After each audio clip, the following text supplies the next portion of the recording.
The war against Afghanistan was a war of choice for the United States.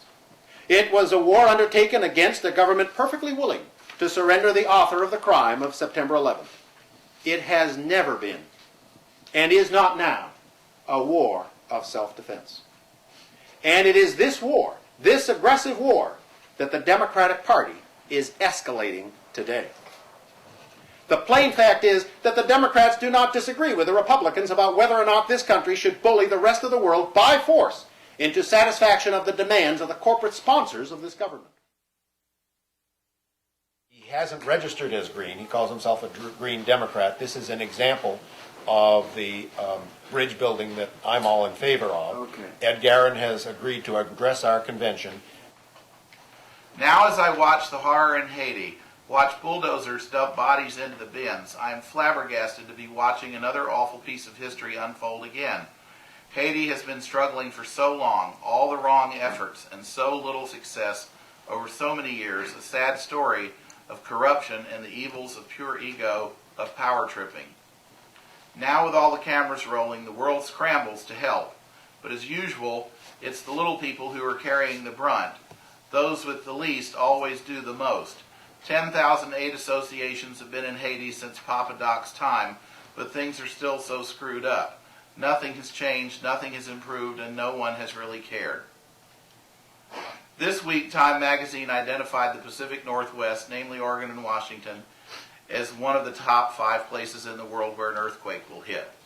Will Portland look like Port-au-Prince in the not-too-distant future?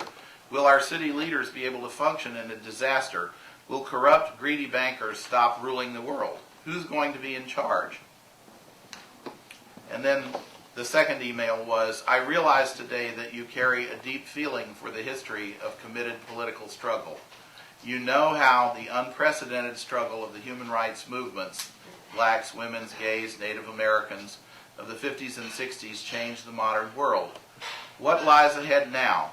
Somehow going green pales in comparison, especially when a lot of younger folks don't really know the price that was paid back then. Hearing you talk today made me realize that the reason I like you is because you carry the story of struggle and of righteousness. And that was when I started crying. I'm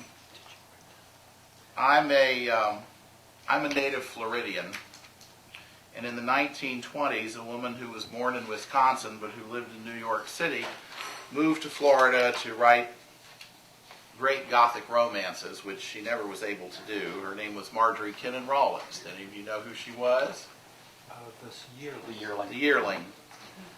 And her story alone is a wonderful reason why outsiders can bring the most rich things to any environment that we, because I'm the outsider here, I was the native in Florida, bring. And in the 1930s, she wrote to Max Perkins, her publicist, this quote, which I absolutely love.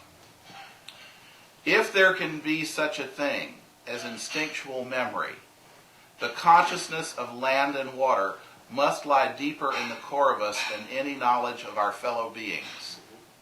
We were bred of the earth before we were born of our mothers. Once born, we can live without our mothers or fathers or any other kin or any friend or human love. We cannot live without the earth or apart from it. And something is shriveled in man's heart when he turns away from it and concerns himself only with the affairs of men. Thank you. Questions? Through all the tumult and the strife, I hear the music ringing. It sounds an echo in my soul. How can I keep from singing when tyrants tremble sick with fear and hear their death knell ringing? When friends rejoice both far and near, how can I keep from singing? I think we ought to be one nation among many nations and join the community of law-abiding and peace observing, Nate. The Secretary of State's website has the petitions, which you download and Xerox. Okay. But I'm going to give you all the grungy details because I think that's what you want to know. You can only have the people in your district sign them, obviously, but they must be certified as voters before you send them to the statewide, the Secretary of State's office. You have to get the county election people to certify that those petitions are valid.